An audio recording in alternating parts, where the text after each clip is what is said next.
What's going on, everyone? It's Patrick, and I'm coming back with another video just to quickly explain why it's important for us to slow down our movements, especially when we have injuries or any sort of pains and situations where the body's trying to communicate, hey, we need you to slow it down. We need you to pay attention. We need you to just to let us know that we're okay. We're going to keep trying to heal in these situations, but we need you to slow down to let us know we're okay. And what do I mean by that? The big thing is when I'm training people is that if I'm moving someone through a range of motion, let's say their neck, and they reach a point where I can see that they don't want to really be there, the body is trying to avoid being there, it's going to rush through that head rotation. And I'll ask somebody, hey, can you slowly go through a head rotation? And what people will do is they'll just quickly move through it, even after I've expressed to them, hey, let's slow that down. And you realize that a lot of times our body is trying to protect us because we've never addressed, let's just say, a certain range of motion where it causes pain. We haven't really gone to it. We've always tried to get away from it. It's like an escapism. Hey, let me go not deal with that. I don't want to touch that range because it was painful. It was too painful. I don't want to go near that. That was scary for me. And understandably, that's where most people are. But in order for us to really see change, is a matter of actually slowing it down and getting to that range and exploring that range and breathing in that place of, okay, I'm feeling it, but I'm not completely like get out, get out, get out. And it's important because when you're there and as I said, you're breathing and we're slowing it down, everything that's surrounding our muscles, as we know, a lot of us know, is the fascia. That fascia holds the memory a lot of times in our traumas. That's why when you get to a certain range, it gives you those tweaks that we feel, that pain or those signals. That's that neurological response that's in the fascia that connects to the brain and everywhere else in our body.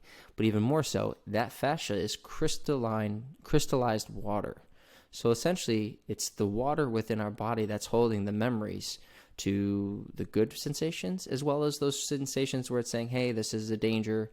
Let's be careful here. And so if we have all these danger pain signals in our body that are always alerting us, it's important for us to, instead of rushing through certain ranges of motion or ignoring and not wanting to go near those places, it's actually better for us to slow it down and approach it like we're approaching, like having, your child or someone who's new to something very slowly, give it a lot of love, gratitude, respect, give it that feeling of letting you know, hey, it's okay. We're going to explore this and you're going to be okay. There's nothing to worry about here, even though it's saying, no, I'm scared. And that it seems for some of you, maybe this is new information or it's a little bit out there, but please understand that when you can allow yourself to get to, let's just say, a range of motion in your shoulder, and we're not trying to rush through it and go quick and do all this stuff super fast to try to get out of it, and actually slow ourselves down and breathe. The body is then able to have that communication. We are giving that communication to the fascia and to our being, that water in our body, and saying, hey, I'll give you the breath you need, and I'll give you that support that you need. I'm listening. Hey, this range is too much. Okay, let's bring it down a little bit. Is that better? Yeah, we can do that. And now I'm going to breathe. And then when we start to do that and people can actually slow ourselves down, what will start to happen is we can start to experience that body, the breath, everything working together to allow the fascia to relax. The fascia will give you the space that you need.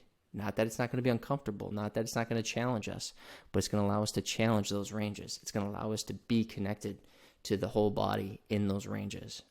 And this is important because as people work with me or they take the classes and I'm giving exercises, a lot of times people will feel pain and they'll start to rush through it, or they'll say, I'm doing what you said, and I'm getting these pains, and I'll watch people move through them, and there's a rushing component. Go quick. And it's not, and people go, oh, the moves are giving me pain. And maybe the move's a little too much for people. That's okay. We can always pull it back. But it's also exploring that maybe, just maybe, we are allowing ourselves to let the panic and the fear and the stresses kick in instead of slowing ourselves down, slowly getting into a range of motion, slowly getting into a position, breathing, taking it piece by piece, going, okay, is this okay? Yeah, that's okay. Is this okay? Yeah, that's okay. And this is something for all of us to explore, is that we have to allow ourselves to slow it down. Because when we slow down, we can really allow ourselves to connect with the breath. We can connect with what ranges of motion we have available to us, where we can breathe comfortably or allow ourselves to challenge our breath, challenge the body while still feeling I'm in control, I feel safe. Instead of saying, well, Patrick told me to do these moves or these different things, and I'm trying to do this overhead thing, and I can't do that. I don't know why he's telling me to do that. It's going, okay, slow yourself down.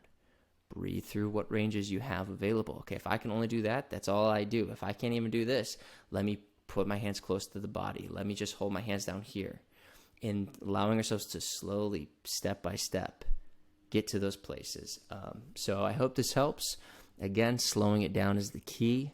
It allows us to connect with the breath, allows us to see what we can and cannot do, and then learning how to challenge those end ranges in order to see the change and ultimately maintaining that new change, making that new range of motion the norm, or a pattern that we become comfortable with. So the body, the fascia, the water, the memory is now no longer looking at those situations as danger, danger, danger. It's going, we've been here before.